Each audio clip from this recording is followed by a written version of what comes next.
বর্জ্য জল ভূমিকা। বিভিন্ন দূষণকারীর উপস্থিতির কারণে যে জলের গুণমান বিরূপভাবে প্রভাবিত হয়েছে তাকে বর্জ্য জল বলা হয়। চামড়া, তেল, শিল্প, রাসায়নিক, কীটনাশক, বিশ্ব উষ্ণায়ন জলকে দূষিত করতে পারে। সিঙ্ক, শাওয়ার, টয়লেট, লন্ড্রি থেকে বর্জ্য জল নালার নিচে প্রবাহিত হয়। দূষিত জল অপচয় করা উচিত নয়। জল পরিষ্কার করে দূষণকারী পদার্থ দূর করতে হবে। আমাদের জীবনরেখাকে জল দিন। বিভিন্ন উদ্দেশ্যে উপযোগী বিশুদ্ধ জল সকলের জন্য উপলব্ধ নয়। পরিষ্কার জল মানুষের একটি মৌলিক চাহিদা, কারণ পরিষ্কার জল পান করা, রান্না করা, স্নান করা, গাছগুলিতে জল দেওয়া এবং নিজেকে পরিষ্কার রাখার জন্য কার্যকর। ২ মার্চ বিশ্ব জল দিবস হিসাবে পালিত হয়। জলাশয়ে প্রবেশের আগে দূষণকারী পদার্থ অপসারণের প্রক্রিয়াকে জল পরিষ্কার করা বলা হয়।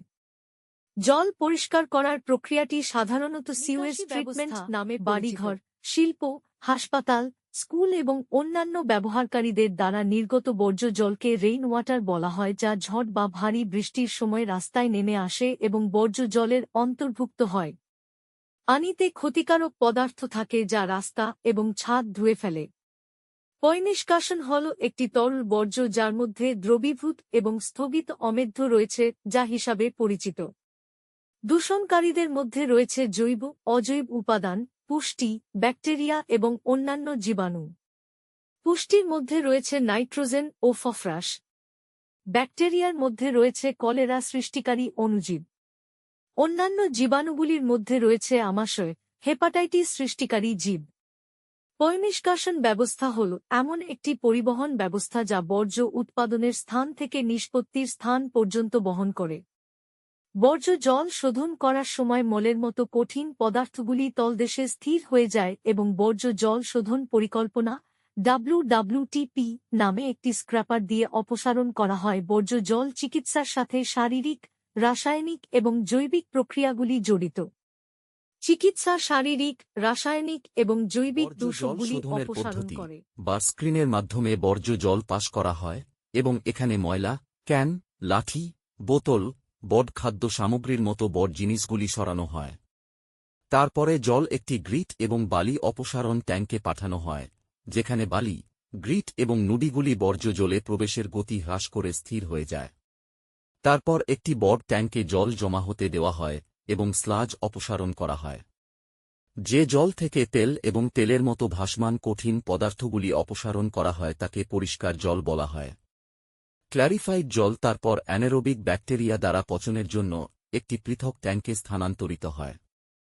পচনের সময় উৎপাদিত বায়োগ্যাস জ্বালানি হিসাবে ব্যবহার করা যেতে পারে বা বিদ্যুৎ উৎপাদনে ব্যবহার করা যেতে পারে।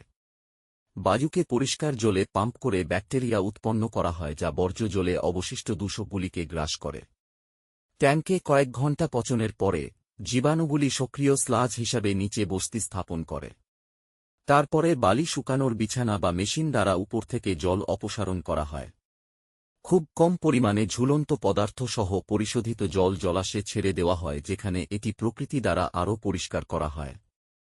জলাশয় ছাড়ার আগে কখনও কখনও ক্লোরিন এবং ওজোনও ব্যবহার করা হয়।